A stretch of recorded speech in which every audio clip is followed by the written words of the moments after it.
Y nada más, tengo otra cosa para decirles, simplemente solo empezar con la clase. Así que bueno, vamos. Voy a empezar a compartir y listo.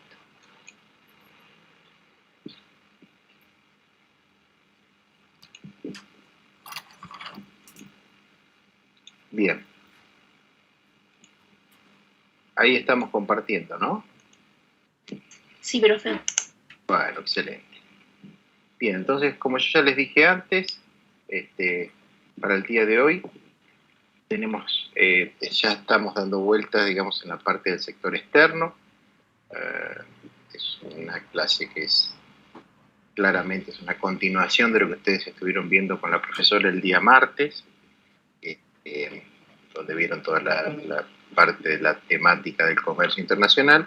Y bueno, una de las derivaciones del comercio internacional, de las transacciones, es justamente la configuración del mercado cambiario y, en consecuencia, las definiciones de los distintos tipos de cambio y las implicancias que esto lleva adelante. Bueno, entonces, como ya vimos acá, los objetivos son analizar el funcionamiento del mercado de divisas, ¿sí? Cuando hablamos de divisas, hablamos a todo tipo de moneda que no sea la moneda de curso legal en cualquier país, ¿sí? No solamente divisas entendiendo, digamos, por la más común, que es el dólar estadounidense, sino cualquier tipo de divisas. Comprender la mecánica de los distintos tipos de cambio y, por último, analizar el impacto de las fluctuaciones de los tipos de cambio y su impacto en el mercado de divisas y en el valor de la moneda local, que esto es una cuestión que claramente nosotros lo vivimos día a día, las fluctuaciones del tipo de cambio y el impacto en el valor de la moneda local o en el no valor, digamos, de la moneda local. Bien, como les empecé diciendo, nosotros vamos a partir obviamente de la configuración del comercio internacional. ¿Sí? Hoy en día una economía que sea una economía abierta, todas las del mundo podríamos decir, tiene profusas y múltiples interacciones con el exterior. No solamente en transacción de bienes y servicios, sino también desde el punto de vista de las transacciones en materia de inversiones financieras, de movimientos de capitales, etcétera, etcétera. O sea que el comercio internacional analizado como tal, ¿sí? Si bien nosotros lo circunscribimos a lo que es transacción de bienes y servicios, es mucho más amplio, ¿sí? Claramente, de este comercio internacional deviene la necesidad de definir el mercado de divisas, que es digamos, el mercado de divisas va a ser el elemento que permita encauzar, si me permiten la expresión, o hacer fluir justamente este comercio internacional. Esto es, va a ser un lugar donde físico, un lugar virtual, quiero decir, donde se van a transaccionar las monedas de los distintos países del mundo. De ese mercado de divisas surgirán lo que son los tipos de cambio, ¿sí? Y vamos a ver qué tipos de cambio hay. Vamos también a determinar que hay distintos sistemas de tipo de cambio, distintos sistemas de tipo de cambio, quise decir. ¿Sí? Esto es, no solamente el tipo de cambio por sí mismo, en su definición, sino sistemas de tipo de cambio. O sea, de qué manera las distintas autoridades económicas llevan adelante este mercado cambiario, justamente aplicando distintas reglas. Estos sistemas de tipo de cambio nosotros definimos tres: fijo, administrado y variable. Y por último, vamos a ver cuál es el impacto de los tipos de cambio y su relación, obviamente, con el nivel de precios, que ya es una relación absolutamente conocida por nosotros. Y sobre todo, y esto es importante, lo vamos a dejar recién para el final, la relación que existe de los tipos de cambio para con la tasa de interés, que luciría, digamos, inicialmente como dos variables que no tendrían mucho que ver, pero vamos a ver que realmente están y bien conectadas. Comencemos entonces en un desarrollo teórico práctico. Bien. ¿Se escucha bien, chicos? Sí, profe. Sí, profe. Porque tengo un ventilador, pues justamente uno detecta que se rompió el aire acondicionado en el día de más calor. Y bueno, tenía miedo de que soplara mucho. Bien, así que después cuando se arregle este aparato, ahí no voy a tener problemas. Pero bueno, si no lo tengo hoy, bárbaro. Bien, entonces mercado de divisas. Dijimos nosotros, estuvimos haciendo un poquito toda esa enunciación donde está comprendido lo que está expresado acá, que queda configurado justamente a raíz de las transacciones el mercado de divisas, que es donde se compran y se venden todas las monedas, ¿verdad? Sale lo que implica un arbitraje de monedas. ¿Qué es un arbitraje de monedas? Que acá no. Básicamente el establecimiento de un tipo de cambio, ¿sí? El arbitraje, retrotraigámonos digamos, a la historia de la humanidad, era en definitiva cuando existía el trueque, es ¿qué te doy yo a cambio de lo que me das vos? ¿Verdad? Para ponerlo en términos así muy coloquiales. Esto es, determinar, arbitrar, ¿sí? Los valores que están implícitos en la transacción. Entonces, todas las transacciones que existen en un mercado de divisas van a determinar el tipo de cambio, que sería justamente este arbitraje.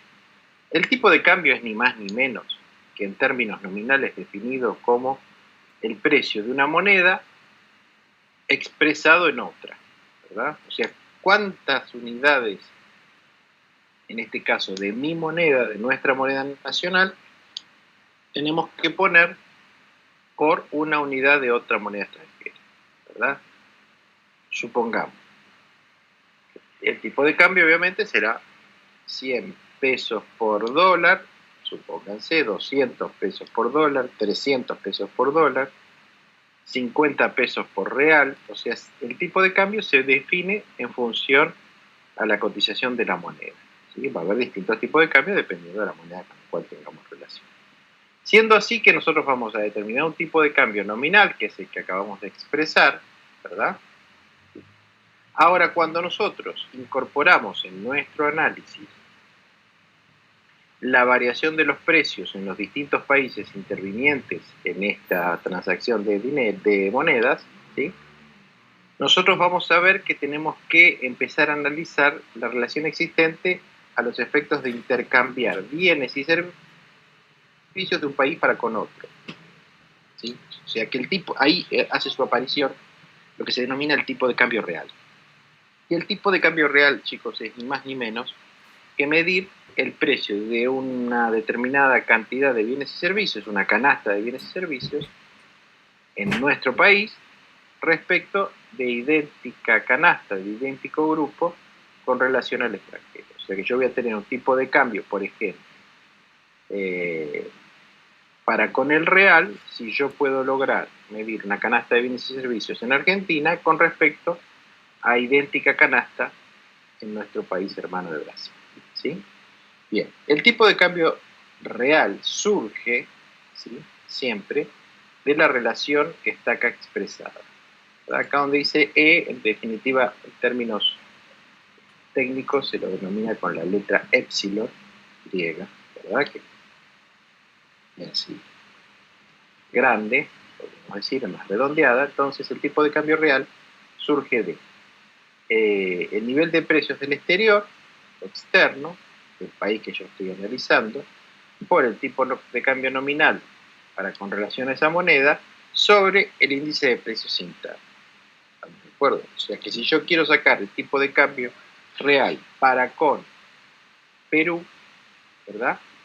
Utilizaré el índice de precios peruano por el tipo de cambio con relación a los soles, ¿sí?, sobre nuestro índice de precios internos. ¿Estamos de acuerdo? Y así podremos hacer con todas y cada una de las distintas monedas del mundo. ¿Dudas hasta acá, muchachos? Bien. Medir una canasta en función a tipo de cambio real, ¿sí? ¿Cómo lo puedo explicar? Nos permite, ahí está, bien, nos permite justamente determinar situaciones en las cuales se verifica, porque técnicamente se conoce como atraso cambiario o sobrevaloración cambiaria, o sobrevaluación cambiaria, que es lo mismo. A ver, habrá atraso cambiario, que es lo que está acá expresado en el cuadro celeste, ¿sí? Cuando los precios internos varían más rápidamente que los precios externos, ¿verdad? Y a su vez el tipo de cambio no se ajusta, con lo que paulatinamente, en términos de bienes y servicios, nos vamos convirtiendo en cada vez más caros para con relación a ese país. ¿Estamos de acuerdo? Entonces, ¿qué es lo que sucede? El atraso cambiario automáticamente, ¿sí? Introduce a la economía en una pérdida de competitividad, ¿sí? Más allá de que obviamente va bajando el tipo de cambio real. Esa pérdida de competitividad va a traer aparejado claramente una menor cantidad de exportaciones hacia el futuro, muy probablemente una presión sobre las importaciones de ese país con el cual estamos atrasados, o conjunto de países. O sea que en definitiva, ese atraso cambiario, que es una herramienta que se suele utilizar durante determinados momentos por las distintas autoridades económicas, con el objetivo, digamos, otros objetivos de controlar el nivel de precio interno, bueno, lo que fuere, no importa en este momento, no se puede mantener por tiempo indefinido, sino que el atraso cambiario necesariamente tiene que ser una herramienta que se utilice por un plazo corto de tiempo, toda vez que siempre y en todo lugar un atraso cambiario va a desencadenar hacia adelante un futuro incremento en el tipo de cambio para recomponer la situación. ¿Se entiende, muchachos? Sí. Bien. Siguiendo con el tipo de cambio real, nosotros tenemos acá dos efectos, ¿verdad? O sea que si el tipo de cambio sube o baja, ¿verdad? El tipo de cambio real subirá, ¿sí? Si disminuyen los precios nacionales, aumentan los extranjeros o aumenta el tipo de cambio. Bajará justamente si sucede la situación inversa. Entonces, que aumenten los precios internos, disminuyan los precios internacionales y o baje el tipo de cambio. El hecho de que el tipo de cambio real sube o baje se debe a que estas tres variables, alguna o todas pueden variar al mismo tiempo. No es una o la otra o la otra. ¿De acuerdo? Puede darse la situación perfectamente o puede darse un conjunto de las tres o de dos, ¿sí? La consecuencia de que el tipo de cambio suba, ¿sí?, real, es que los bienes nacionales se abaratan con respecto a los extranjeros, ¿verdad? O sea, somos más baratos en términos de tipo de cambio. Esto claramente impactará sobre las exportaciones incrementándolas, incentivándolas, y también sobre las importaciones desalentándolas. Si se desalienta justamente el aumento de las importaciones porque son demasiado caras. ¿Estamos de acuerdo, chicos, hasta acá? Por el contrario, si el tipo de cambio baja, ¿sí?, la consecuencia es al revés. La situación, cuando el tipo de cambio baje, esto es cuando se da justamente lo que yo les dije, atraso cambiario. ¿Sí? Y si el tipo de cambio real sube, se da por sobrevaluación cambiaria. ¿Estamos de acuerdo hasta acá? Sí, perfecto. ¿Dudas? Bueno. 2:44 vuelvo después que haya culminado el video. ¿Estamos de acuerdo? Dale, profe, sí. Listo, hasta luego.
Muchachos. Sí, sí, acá estamos. Bien. ¿Me aguardan 5 minutitos, 7 minutos que tengo que recibir un escrito? Me tiene que dejar un oficial. Dale, profe, sí. Listo, hasta luego.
Bien, seguimos. No, tengo que sacar el barbijo. Pero, a ver, la puta que...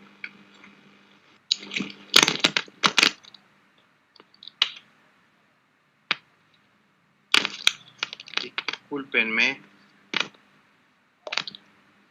Ahora sí.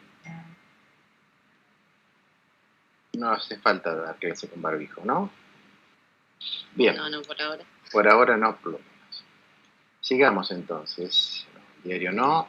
Tengo que volver a compartir, porque no estoy compartiendo.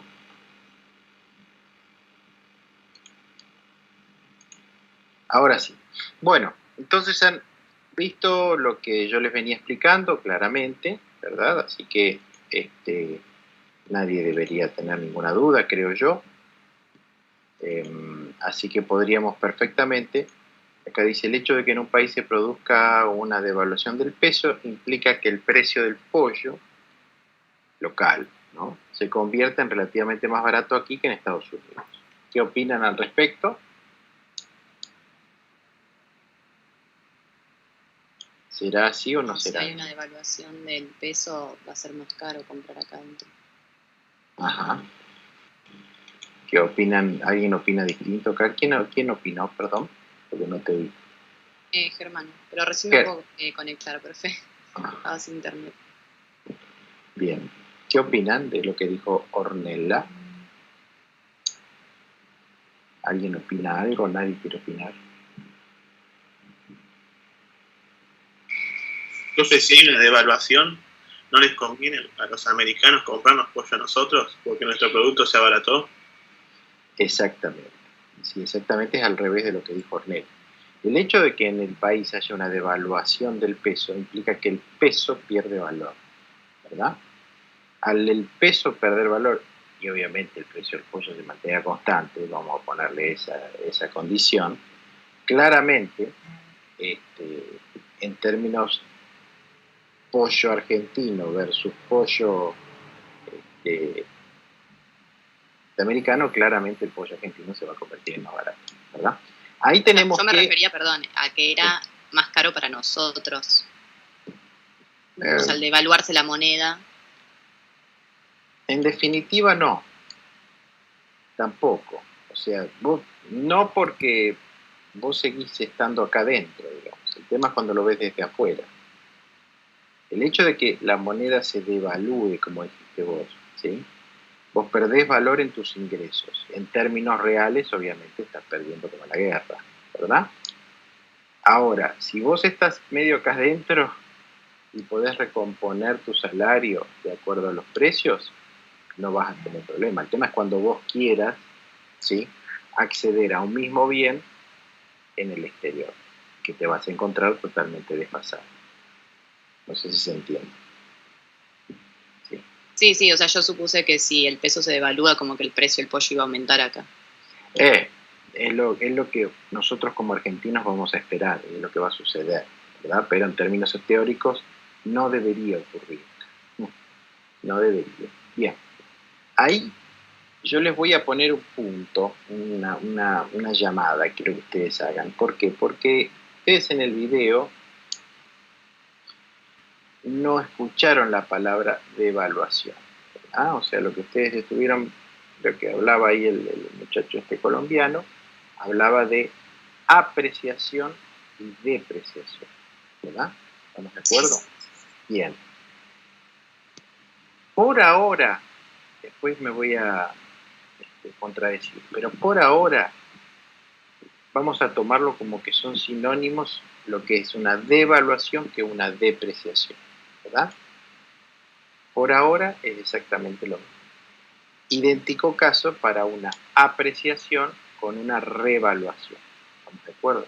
Por ahora, vuelvo a insistir, esto vamos a tomarlo como sinónimo. Ya vamos a ver que no es exactamente igual. ¿Estamos de acuerdo todos, chicos? Sí. Bien. Entonces, acá tenemos el mercado de divisas. Bien. Voy a agrandar, así me voy a trabajar sobre el grafiquito, que es la forma más práctica que tengo. Bien. El mercado de divisas claramente está constituido por una demanda de divisas con pendiente negativa y una oferta de divisas con pendiente positiva. Mercado típico, común, relación, ¿sí?, cantidad de la divisa versus su precio. Precio y cantidad. No tiene ninguna otra vuelta, ¿verdad? Obviamente, en condiciones normales de libre intervención, ¿sí?, habrá una situación de equilibrio donde se ofrecerán todas las divisas que se demanden y a su vez se demandarán todas las divisas que se ofrezcan a un precio de equilibrio. O sea que habrá precio y cantidad de equilibrio, ¿verdad? ¿Estamos de acuerdo? Ahora bien, en esa situación el tipo de cambio para este caso es de 450 unidades por dólar, ¿verdad? Supongamos que el dólar, el tipo de cambio está por encima, está en 500 unidades. Claramente, al estar por encima del precio de equilibrio, se demandarán menos y se ofrecerán más.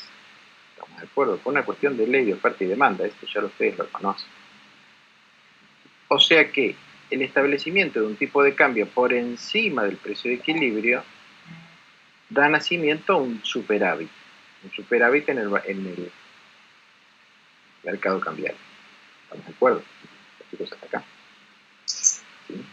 Por el contrario, si el tipo de cambio se establece por debajo al de equilibrio, sucederá el efecto contrario. Se ofrecerá menos cantidad de las que se demanden. Por tanto, surgirá un déficit en el mercado cambiario. Cuando la situación es en el mercado cambiario superavitaria, de arriba, lo que hay es una presión para que baje el tipo de cambio, ¿verdad? En condiciones normales. Por el contrario, cuando el mercado es deficitario, ¿sí?, hay una presión para que suba el tipo de cambio. Todo para que restablecer una situación cercana al equilibrio. ¿Estamos de acuerdo? Entonces, cuando yo sé que, por ejemplo, mi balanza comercial es superavitaria, esto es, las exportaciones son superiores a las importaciones, ¿sí?, lo que hay es una tendencia a presiones a la baja del tipo de cambio. ¿Sí? ¿Estamos de acuerdo? ¿Siguen hasta acá, muchachos? Bien. Esto es, el peso se aprecia o, visto de la otra parte, la divisa se deprecia. ¿Pueden verlo, chicos? El peso se aprecia porque el tipo de cambio baja o la divisa se deprecia. Puedo hablarlo de las dos maneras exactamente igual. Si por el contrario hay más importaciones que exportaciones, la demanda supera la oferta, por tanto hay una presión hacia la suba del tipo de cambio. Esto es, el peso se va a depreciar o, lo que es lo mismo, la divisa se va a apreciar. ¿Se entendió, muchachos? Sí. Sí. Este mercado de divisas funcionaría así en términos teóricos en ausencia de cualquier tipo de intervención estatal. ¿Estamos de acuerdo, chicos, hasta acá? Y para que esto funcione de esta manera, suponemos constante todo esto. Esto es el nivel de gasto internacional extranjero, obviamente. ¿Por qué suponemos constante el nivel de gasto de interés extranjero? Si el nivel de gasto nacional aumenta, es porque aumentó el ingreso. Por lo tanto, al aumentar el ingreso van a aumentar las importaciones. O sea, vamos a caer generalmente en la situación deficitaria. Por el contrario, si el nivel de gasto extranjero aumenta el ingreso en el exterior, aumentan nuestras expo, caemos en la situación de arriba superavitaria. ¿Sí? Lo mismo sucede con los precios nacionales y extranjeros. Y obviemos el tema de los tipos de interés porque por ahora no corresponde meter este concepto cuando hay una relación también con los tipos de interés ahí. ¿Quedó claro cómo funciona, cómo fluye el mercado de divisas, muchachos? Bien. Obviamente, ¿quiénes intervienen en este mercado? Claramente, ofertando divisas, los exportadores, los turistas y los inversores. ¿Sí? También hay otros oferentes acá, por ejemplo, las personas que reciben remesas de ayuda familiar de parte del exterior y algunos otros ingresos menores. ¿Sí? Cuando ponemos exportadores, exportadores de ¿quién demandará moneda extranjera? Claramente los contrarios, los importadores, los turistas nacionales, que van al exterior, ¿no? Y los inversores nacionales que desean invertir en extranjero. Y también los locales que desean remitir divisas al exterior a algún familiar, por ejemplo. ¿Verdad? No estamos hablando de comprar nada al exterior como personas individuales, ¿verdad? Porque eso implica una importación. O sea, estaría incluido dentro del primer grupo importadores. ¿Está claro, muchachos? Sí, profe. Sí. Bien. ¿Cómo varía el tipo de cambio? ¿Sí? Bien. El tipo de cambio, obviamente, se produce una apreciación o depreciación, o, por ahora nuevamente aclarando, en forma sinonímica, hablar de revaluación o devaluación. Apreciación y revaluación es lo mismo, ¿sí? Depreciación y devaluación también, por ahora. Después vamos a ver que hay una diferencia. La apreciación se verifica cuando el tipo de cambio baja, o sea, cuando yo tengo que entregar menos unidades de moneda nacional a cambio de una unidad de divisa, ¿sí? Y la depreciación es a la inversa. ¿Estamos de acuerdo? Bien. Todo esto se va a verificar si y solo si hay déficit o superávit de balanza, ¿verdad? O sea, de balanza cambiaria. Esto es, que haya superávit de moneda o déficit de moneda. Esto hará bajar o subir el tipo de cambio. ¿Estamos de acuerdo? No cabe ninguna duda, esto es bastante sencillo. Pero también vamos a notar que tanto la demanda de divisas como la oferta de las mismas van a verse desplazadas, ¿verdad? Por ejemplo, ¿cuándo se desplazará la demanda de divisas? Por ejemplo, la demanda de divisas se va a desplazar cuando aumenta el ingreso, ¿sí? Si el ingreso nacional aumenta, se van a aumentar, entre otras cosas, también las importaciones, ¿sí? Entonces, ¿qué provocará? Y que yo quiera consumir más bananas, chocolates, café, celulares, artículos importados en general, ¿verdad? La industria también verá, digamos, incrementará su actividad, en definitiva, requerirá de más insumos, se venderán más autos.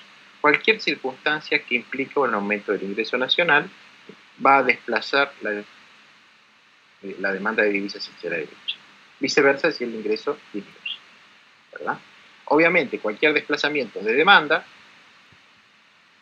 motivará ciertamente un déficit de divisas si no es que ajusta vía precio, ¿verdad? Ustedes saben que los ajustes siempre se dan o por precio o por cantidad, ¿sí? Si yo altero la cantidad, tengo que ajustar el precio. Es así, no queda otro.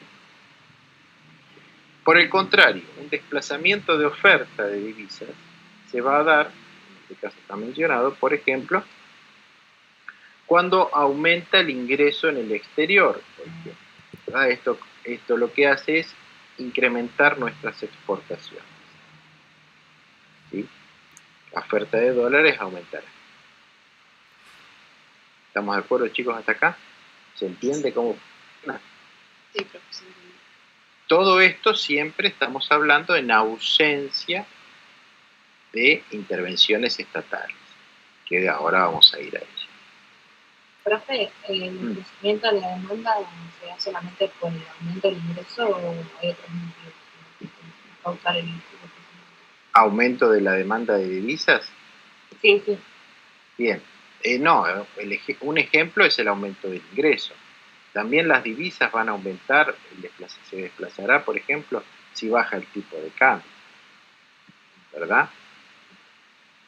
O si por ahí usted tiene una expectativa de que el tipo de cambio a futuro va a sufrir un incremento, entonces usted anticipará demanda de divisas, desplazará la misma. ¿Estamos de acuerdo? Lo que yo acá mencioné son los dos ejemplos que están acá, pero todos estos factores que están aquí abajo expresados son los que van a poder incidir en forma individual o conjunta, desplazando la demanda o la oferta en el mercado monetario, cambiario. ¿Quedó claro? Sí, sí. Bien. Y acá nos vamos a meter en los sistemas de tipo de cambio. Porque nosotros dijimos que este tipo de cambio hasta ahora fluía alegremente, digamos, ¿sí? Por libre juego de oferta y demanda. Ahora, ¿qué sabemos nosotros?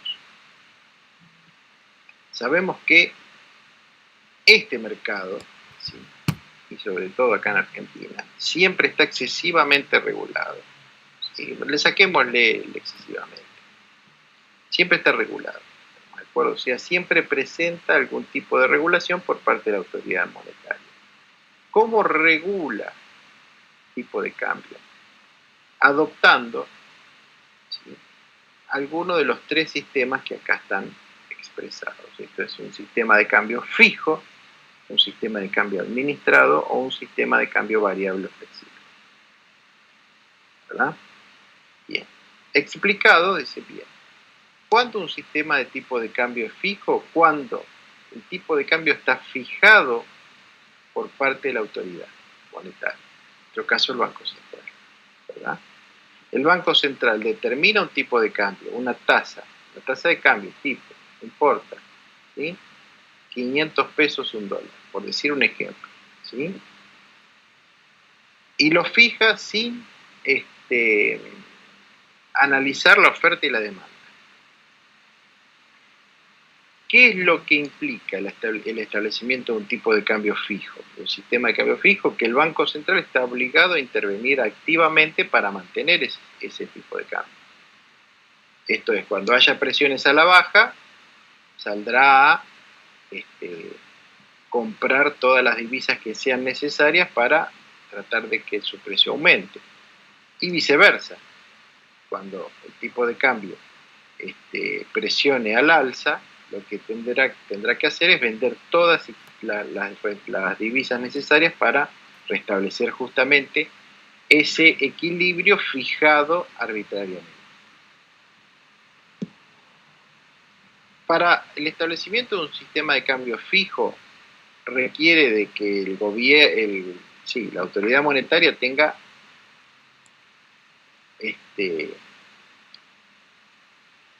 cantidad de reservas más que suficientes, porque debe intervenir activamente, ¿verdad?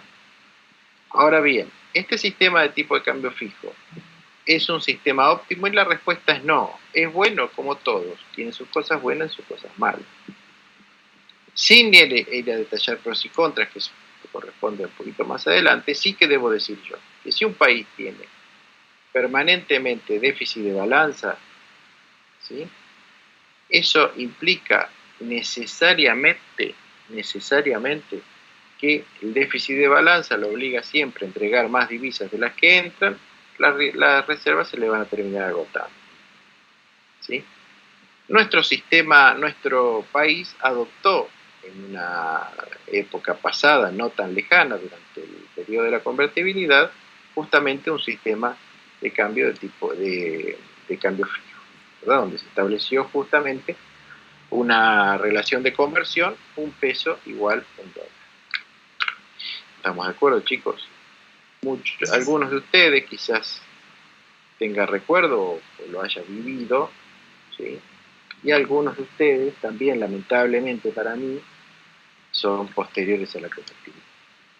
Lamentablemente digo en términos no irrespetuosos, pero bueno, porque claramente estoy convirtiendo en una persona mayor. Bien. ¿Estamos de acuerdo hasta acá? Sí, sí, profe. Bien. En las antípodas del sistema de cambio fijo vamos a encontrar el sistema de cambio variable, ¿verdad?, en donde es lo que nosotros venimos viendo. No hay intervención por parte de la autoridad monetaria, ¿sí? Esto es, el tipo de cambio fluirá, aumentará, disminuirá, ¿sí? ¿Estamos de acuerdo? Y las variaciones del tipo de cambio obedecerán básicamente a las variaciones en la balanza comercial. ¿Estamos de acuerdo, chicos, hasta acá? Sí. Bien, ahora, ¿esto qué es lo que va a producir? Claramente, volatilidad del tipo de cambio, ¿sí?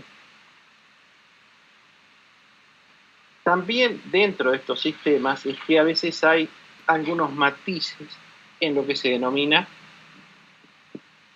el establecimiento del tipo de cambio. O sea, se adopta un sistema de cambio variable o flexible, pero al intervenir un poco la autoridad monetaria se dice que son con flotación limpia o con flotación sucia o dirigida. ¿Qué significa? Que habrá un sistema de cambio flexible o variable con flotación limpia cuando no interviene, ¿verdad? Para nada. Esto es, fluye libremente. Ahora, sin embargo, existirá un sistema de cambio variable con flotación sucia cuando, sin ser de modo expreso, ¿sí?, el Banco Central trata de intervenir justamente en la determinación del tipo de cambio, con herramientas, digamos, que no queden materializadas a la vista. ¿Me siguen hasta acá? Sí, profesor. Bien, y por último tenemos el sistema de tipo de cambio administrado, ¿verdad? En el cual es una especie de mezcla, obviamente, de los dos primeros, donde el sistema inicialmente se presenta como variable flexible, ¿verdad? Pero se establecen dos cotas, dos bandas, ¿verdad? Un piso y un techo, ¿verdad? En los cuales, perforados cualquiera de ellos, obliga a que el Banco Central intervenga. O sea, flotará libremente en tanto y en cuanto no supere la cota superior ni supere la cota inferior. ¿Estamos de acuerdo? Es un sistema también que ha sido utilizado en nuestro país. Y es entonces que acá, una vez que nosotros hayamos interpretado de qué hablamos cuando hablamos de sistema de tipo de cambio, ¿sí?, es que vamos a ver la diferencia en lo que hace a devaluación y depreciación. ¿Recuerdan que yo les dije que era un sinónimo? ¿Sí? Bien. Cuando el sistema de cambio es fijo, ¿sí?, lo que se producen son devaluaciones y revaluaciones. ¿Está? Ahora, cuando el sistema de cambio es variable, se producen apreciaciones o depreciaciones.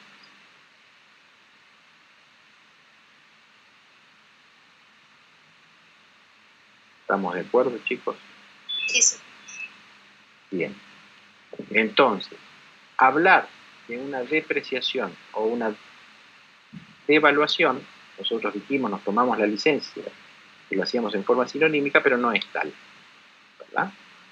Técnicamente hablando, yo voy a hablar de una devaluación cuando estoy partiendo de un sistema de cambio fijo. Y hablaré de una depreciación cuando parto de un sistema de cambio variable flexible. Bien, ¿dudas? Profe, en nuestro caso, por ejemplo, o sea, el cepo, el poder comprar hasta $200, ¿en qué tipo de sistema entraría?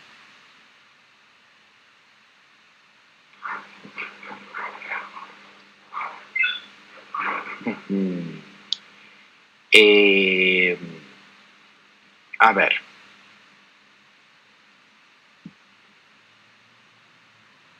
Qué buena pregunta. O sea, porque si bien no está fijando un tipo de cambio, pero hay una regulación. Sí, sobre la cantidad y el acceso a dicha cantidad.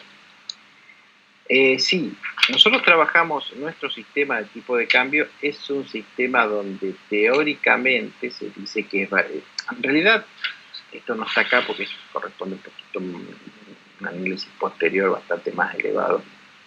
Se denomina un sistema de cambio reptante. ¿Qué es un sistema de cambio reptante? Hace referencia a una serpiente.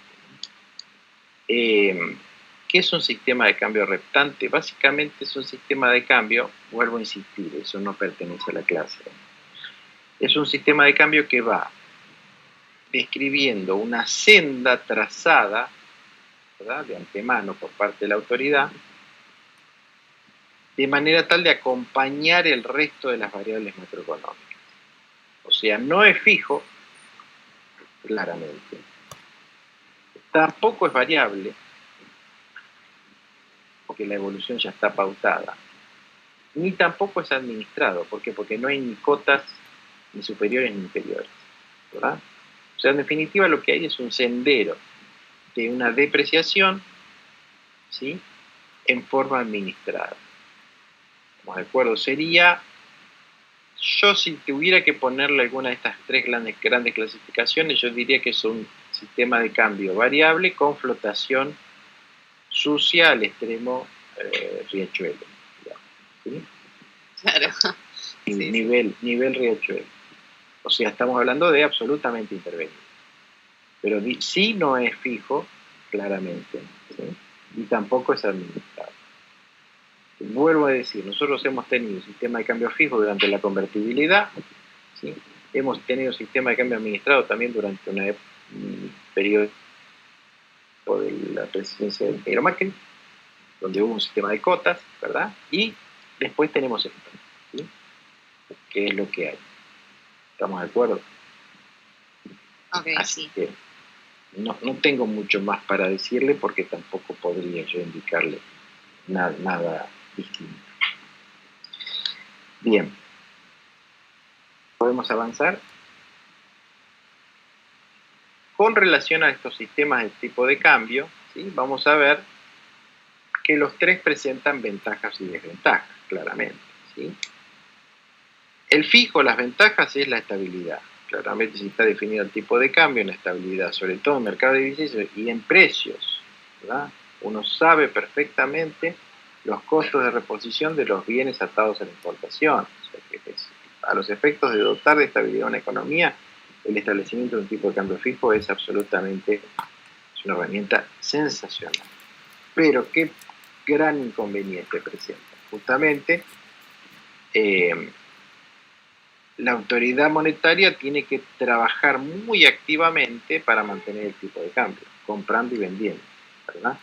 Lo que lleva también a dos cuestiones. Una es que a veces, digamos, las presiones externas hacen fracasar al sistema. Cuando hay demasiadas, digamos, demanda de divisas, se terminan agotando las reservas y necesariamente tiene que haber una devaluación. Pero también otro inconveniente que tiene un sistema de cambio fijo es que restringe notablemente, es lo que quiero decir, notablemente la política monetaria. O sea, la autoridad monetaria ya pierde herramientas de política monetaria porque no puede alterar a su criterio, ¿sí?, discrecionalmente hablando, la oferta monetaria, porque esa oferta monetaria va a estar atada en definitiva a la existencia de una cantidad determinada de reservas. O sea que pierde capacidad de maniobra en el aspecto monetario.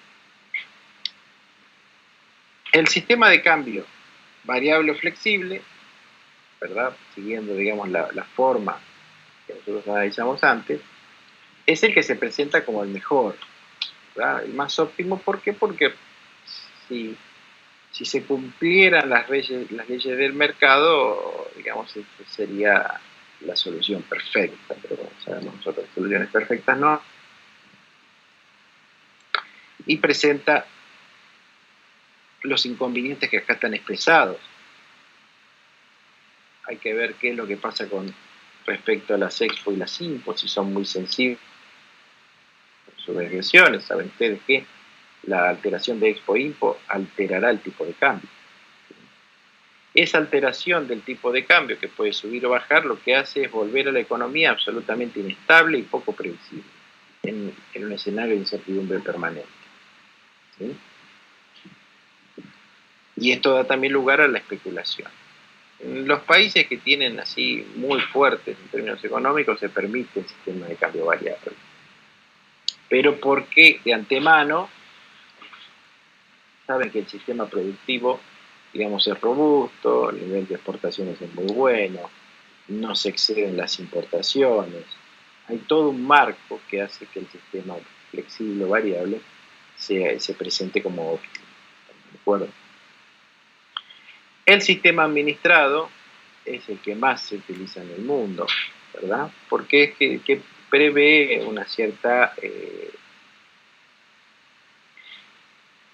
o sea, es el sistema flexible con intervención activa por parte del Banco Central, ¿verdad? ¿Por qué? Porque básicamente preserva la acción de la autoridad monetaria. La autoridad monetaria tiene su capacidad de acción. ¿Sí?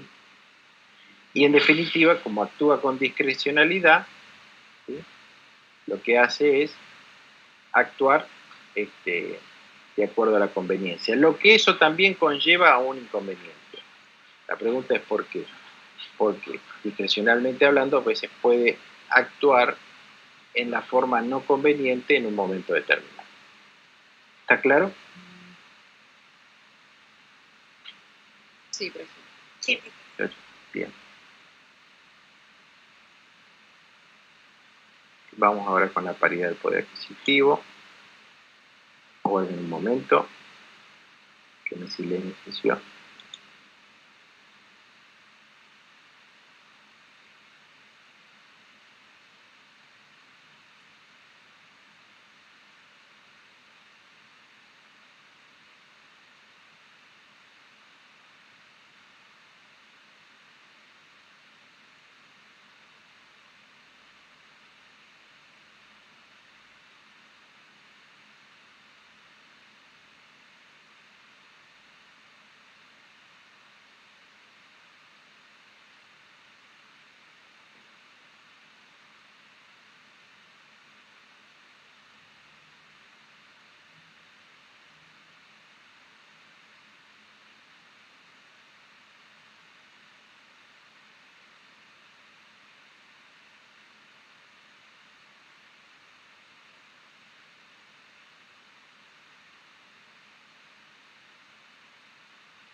Bueno, disculpen, estaba arreglando otro asunto por acá.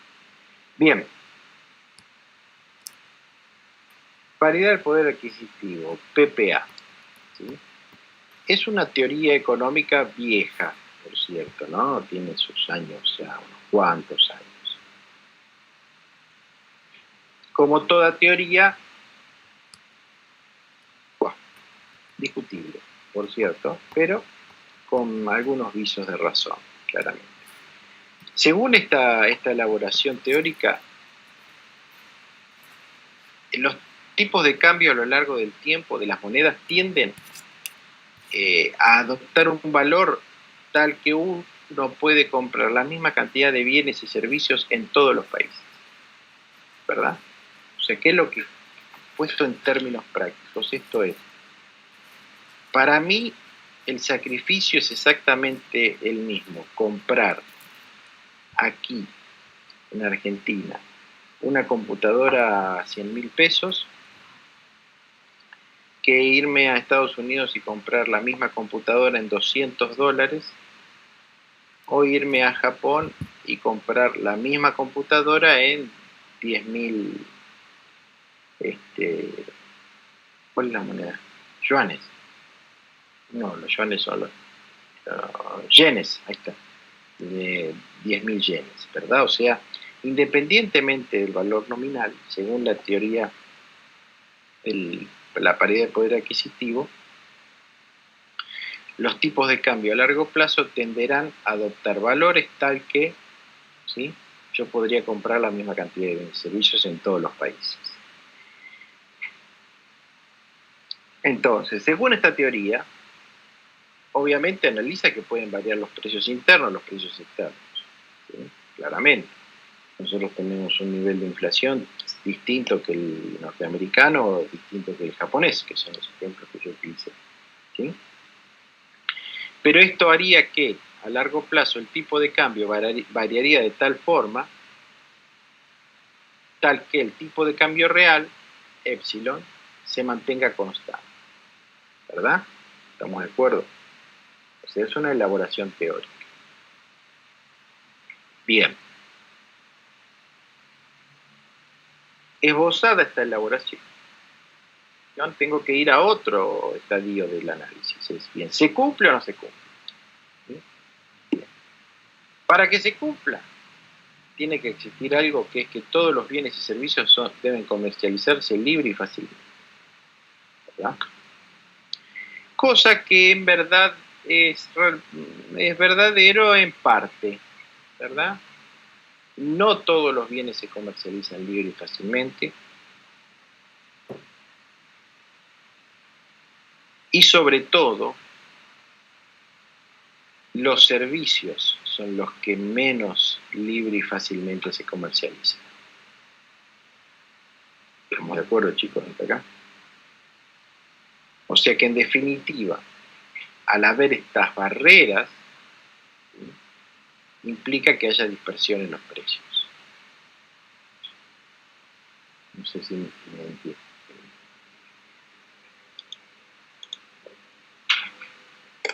Sí, se entiende. Bien. Cuando hablo de bienes y servicios, obviamente yo puedo comprar, vamos a suponer libremente, un producto en cualquier parte del mundo. ¿Sí? Independientemente de algún grado de protección, pagaré algún impuesto más u otro, no importa, pero yo podría comprar bienes en todas las partes del mundo, prácticamente todos los bienes, pero como yo les dije, no los servicios. Hay muchos servicios que son absolutamente de consumo interno, ¿verdad? Entonces, sobre todo sobre esos servicios es donde se producen las dispersiones. Ejemplo de esto, miles, ¿verdad? ¿Qué sé yo? No es mi caso, pero cualquiera de ustedes que va a la peluquería más o menos asiduamente, ¿sí? Bien. Seguramente irán ahí por su barrio, por donde corresponda, no importa eso. Pero en ningún caso, ninguna de ustedes podrá tomar el servicio de peluquería en Montevideo, en Río de Janeiro o en Pekín. Estamos de acuerdo, se tornaría absolutamente antieconómico. Es entonces que los servicios, sobre todo los servicios de carácter personal, que tienen un impacto muy fuerte en el nivel de producto agregado, son lo que se denominan no transables, no se transaccionan. Yo no voy a ir al dentista a Río de Janeiro, voy a ir a pasarla bien, pero no al dentista. ¿Sí? Ni tampoco imagino que vendría algún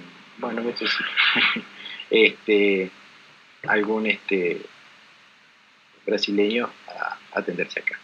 ¿Se entiende, muchachos? Esta parte. Sí, creo que sí. Bien, y además, para que se cumpla la teoría, debe darse el otro supuesto y último, es que todos los bienes y servicios tienen que ser sustitutos perfectos, ¿verdad? Esto implica que, por ejemplo, yo deseo comprarme una moto y para mí, bajo esta teoría, debería ser absolutamente irrelevante el acceder a una Harley Davidson, una Yamaha o una moto china, ¿verdad? O india, ¿sí? Para mí es exactamente lo mismo porque bajo este concepto yo lo que quiero es una moto y todas son motos. Sabemos nosotros que esto no es así. Puedo preferir una marca particular por mis preferencias, por mi capacidad de adquisición, por lo que fuere. Entonces, es ahí que rompe justamente con los precios relativos. ¿Estamos de acuerdo? Entonces, ¿cuál es la conclusión? Que esta teoría del PPA a largo plazo más o menos puede funcionar, ¿sí? Explica la evolución de los tipos de cambio y si se analiza en el largo plazo tiene algún asidero bastante verdadero, ¿sí? Pero a corto plazo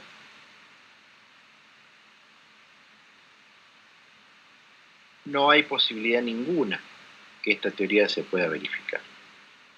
Lo hemos vivido nosotros tantas veces. Ahora no tanto porque estamos en una situación medio particular, digamos, saliendo de la misma, pero sabemos nosotros Muchas veces nos convenía en términos de cambio ir a comprar bienes a otro país. Ahora está sucediendo a la inversa. O sea, habitantes de los países limítrofes vienen a comprar artículos a nuestro país porque les conviene. O sea, en definitiva lo que hace es romper con la teoría de PPA en el corto plazo. Esta teoría del PPA, muchachos, es lo que algunos de ustedes quizás debe haber escuchado hablar del índice Big Mac. ¿Alguien escuchó hablar de esto? No, profe. Nadie. Nada. No, profe. Sí, lo escuché una vez, pero no me acuerdo qué era. ¿De qué se trataba? Bien. El índice Big Mac, todos conocemos lo que es un Big Mac, la cosa esa que a mi criterio bastante fiera es de McDonald's, ¿verdad? Bien, ¿por qué se utiliza este artículo? Porque el Big Mac prácticamente en todos los lugares donde existe una cadena se elabora siguiendo al pie de la letra los mismos ingredientes en las mismas proporciones. Esto es, va a ser lo mismo consumir un Big Mac en el McDonald's de San Justo que en uno en Santiago de Chile, uno en Pekín o uno en Denver. ¿Estamos de acuerdo? Debería ser exactamente igual, cosa que lo es, le podría yo decir, ¿sí? Salvo alguna diferencia sutil, pero prácticamente lo es. Es entonces que comparando y midiéndolos en moneda dura, o sea, en dólares, los precios de cada uno de estos Big Mac a nivel local, podemos ver de qué manera van evolucionando los precios. Más o menos a largo plazo se puede verificar que el Big Mac se mantiene en un valor más o menos uniforme en todos los países. Hoy por hoy, obviamente no, nosotros estamos prácticamente, el último que salió fue en julio de este año, lo hace una vez por año en la revista The Economist, nos daba por allá abajo, o sea, estábamos en términos muy económicos, ¿sí? Siendo obviamente la media el valor del Big Mac en Estados Unidos. Y por encima de Estados Unidos tenían los países, sobre todo asiáticos de altos ingresos, como Kuala Lumpur o ciudades de altos ingresos, a eso me refiero, ¿no? Malasia, etcétera, donde los precios claramente son mucho mayores que inclusive la media de Estados Unidos. Se utilizan básicamente para sacar lo que es el costo de vida o el valor del costo de vida en los distintos países del mundo. Bien, ¿quedó, muchachos? Sí, profe. Sí, profe. Sí, bien, profe. Bien, o sea que cuando si van a comerse un Big Mac, saben que hay algo de economía también que lo atraviesa. Bien.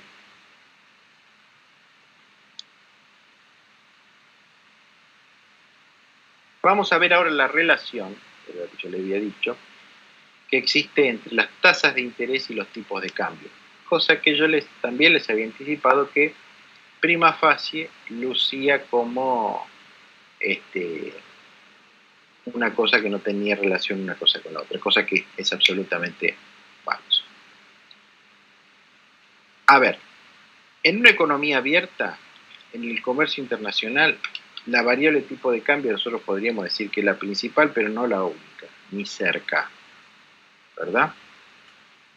Sino que también, como en el comercio internacional interviene el flujo de activos, esto es inversión en activos financieros, operaciones financieras en distintas partes del mundo, claramente también tendrá que ver la tasa de interés. ¿Qué tasa de interés? Y la comparación entre la tasa de interés local versus con la tasa de interés internacional. ¿Sí? O sea que cuando nosotros abordemos el análisis de determinados tipos de operaciones, no solamente vamos a realizar el análisis vía tipo de cambio, sino también cómo lo cruza la tasa de interés. ¿Sí? ¿Por qué? Porque la tasa de interés, en definitiva, lo que provoca es una decisión, o sea, un costo de oportunidad de tener activos que sean nacionales o sean extranjeros. Pensemos un poco. ¿Sí? Yo tengo una cartera de activos nacionales, ¿verdad? Y quiero ver la posibilidad de convertirla en activos de Uruguay. Vamos a suponer que yo pudiera hacerlo libremente. Bien. Cuando yo estudio eso, ¿cuáles son los elementos que voy a tener que estudiar? Y claramente, lo primero va a tener que ser el tipo de cambio. ¿Por qué? Pues yo voy a tener que convertir mis pesos en moneda uruguaya. ¿Sí? O sea que primer variable a considerar es tipo de cambio. Segunda variable es el rendimiento. ¿Qué rendimiento de qué tasa de interés? Y la tasa de interés uruguaya. Yo voy a esperar un rendimiento y a su vez después también tendré que meter en mi análisis la evolución del tipo de cambio futuro. ¿Por qué? Porque una vez cumplido el plazo en Uruguay, yo tendré que desarmar la operación, o sea, convertir los pesos uruguayos en pesos argentinos y repatriarlos. O sea que en definitiva, cuando yo relaciono tasa de interés con tipo de cambio, no solamente es tasa de interés nacional con tasa de interés extranjera, sino tipo de cambio actual, también analizando el tipo de cambio esperado hacia el futuro. ¿Se entiende, muchachos? De manera tal de que ahí voy a determinar la conveniencia o no de realizar el movimiento de los activos. En ese caso, profe, ¿qué te conviene? ¿Que se devalúe el peso argentino para pasar los activos otra vez para acá, digamos? Y a vos, ahí vos lo que vas a hacer es un esquema, porque vos vas a estar trabajando siempre hacia futuro, ¿sí? O sea, nosotros acá tenemos un ejemplo, pero, ¿sí? ¿Sí? Acá por ahí te queda más claro. Veamos. ¿Sí? Después volvemos a ver el tema. Dice, si tenemos que elegir entre dos bonos a un año, argentinos y peruanos. Obviamente, para el bono argentino estoy acá en el país, por cada peso voy a tener uno más el interés al año siguiente. Vamos a suponer que la inversión es de un año. ¿Sí? Para el bono peruano, ¿qué debo hacer? Pasar mis pesos a bonos, a soles, ¿verdad? Entonces, ahí ya tengo una tasa de conversión, ¿verdad? Por cada peso voy a recibir tanta cantidad de soles. Esa inversión en soles la voy a multiplicar por la tasa de interés peruana. ¿Sí? O sea que voy a obtener un sol más la tasa de interés peruana al fin de la inversión. Acaecido el año, deberé justamente aplicar el tipo de cambio esperado. Yo tengo que trabajar con un escenario de que en Perú el tipo de cambio de acá a un año será de un 20% más. Por decir, ¿verdad? Entonces, acaecido esa situación, compararé el rendimiento. ¿Estamos de acuerdo? O sea que para establecer la conveniencia o no, no solamente compararemos tasas de inversión, tasas de interés, quiero decir,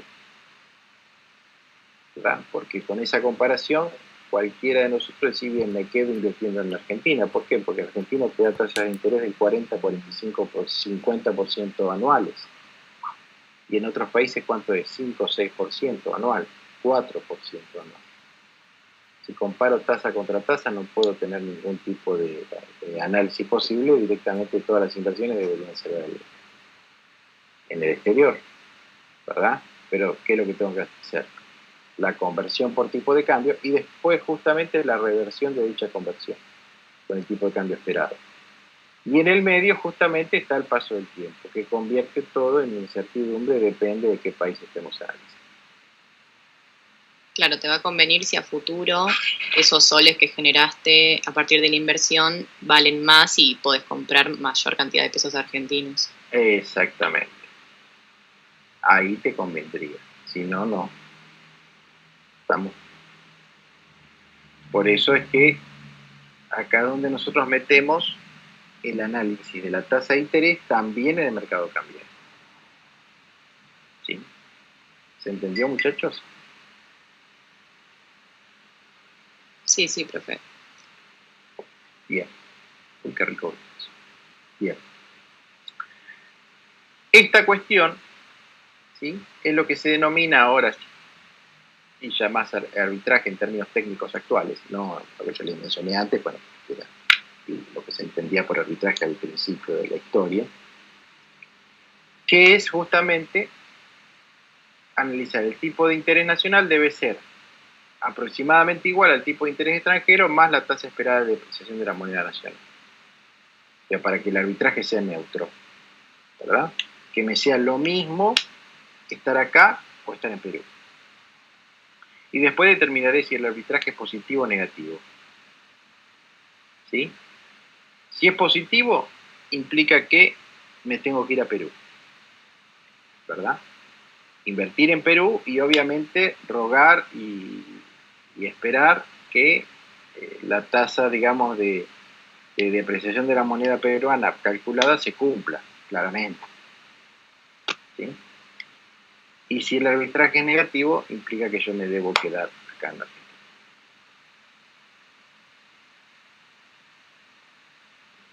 ¿Estamos de acuerdo? Sí, sí. Bien. Y por último, tenemos una actividad pedagógica, ¿verdad?, donde podemos nosotros analizarla y determinar si estas afirmaciones son válidas y qué comentarios tenemos para hacer al respecto. La primera de ellas dice: bajo un sistema de cambio fijo, el BCRA debe tener capacidad para absorber los desequilibrios de balanza de pagos interviniendo de acuerdo a las circunstancias. Por eso la política monetaria no es autónoma. ¿Verdadero o falso? Verdadero. Tiene Obvio. que tener mucha capacidad.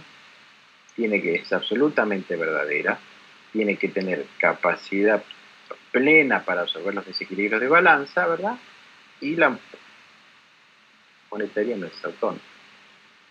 A ver, nosotros dijimos, la Argentina funcionó con un sistema de cambio fijo durante un tiempo, sí, se la hizo funcionar muchísimos años, cuando ya debía haberse abandonado ese sistema. El sistema fue muy bueno, vuelvo a insistir, algunos economistas dicen para mantenerlo durante 6 meses a un año. Permitió bajar drásticamente la inflación, acomodar las cuentas. Un plan exitosísimo desde ese punto de vista. Como dio tanto resultado, de ese año se pasó a 10. Pequeña diferencia. Bueno, obviamente estalló por los aires, ¿verdad? ¿Qué es lo que pasaba? Obviamente, como era un sistema de cambio fijo, el Banco Central tenía que tener muchas reservas. Y el Banco Central tenía muchas reservas, porque paralelamente se hizo todo lo que es una reformulación del Estado, se vendieron muchas empresas que estaban en el poder del Estado, o sea, se nutrió al Banco Central de reservas.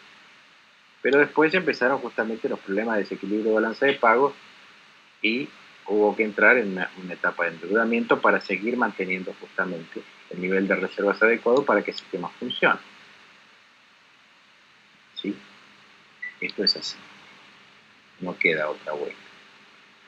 La segunda pregunta dice: bajo un sistema de cambio administrado, la intervención del BCRA solo se da cuando hay una gran devaluación. Falso también cuando hay revaluación. Claro, exactamente. No solamente cuando hay una gran devaluación, sino cuando hay una gran revaluación. ¿Sí? Esto es, en cambio administrado, el Banco Central intervendrá activamente cuando se perforan las cotas, ¿verdad?, o los límites, o pisos y techos. Ahí está justamente, pues distintos manejos ese, en acotar la banda o hacerla más grande, ¿verdad? Depende de las distintas circunstancias de la economía, es que muchas autoridades monetarias prefieren manejar una banda muy chiquita, ¿verdad?, donde no es un sistema de cambio fijo, pero casi como si lo fuera, ¿sí? Y a veces se utilizan sistemas, bandas de flotación muy anchas, muy dispersas, ¿verdad? De manera tal de que es un sistema casi tendiendo a una flexibilidad. Bien, y por último dice que una revaluación solo es posible bajo un sistema de cambio flexible. Falso. Falso, ¿por qué? ¿No hay controles en el sistema flexible? No. Aparte del flexible se producen las apreciaciones funciones. Exactamente, técnicamente hablando, correcto. Técnicamente hablando, en un sistema de cambio flexible no hay revaluación, lo que es apreciación. ¿Verdad? Sí, sí. Estamos todos de acuerdo. Entonces, vuelvo a insistir, muchas veces ustedes lo van a ver el término, sobre todo para devaluación y depreciación, lo ven en forma de sinónimos. Pero vuelvo a decir, técnicamente no es lo correcto. Bien. ¿Estamos en un todo de acuerdo o no? Sí, profe. ¿Alguien tiene alguna duda? ¿Algo que quiera preguntar?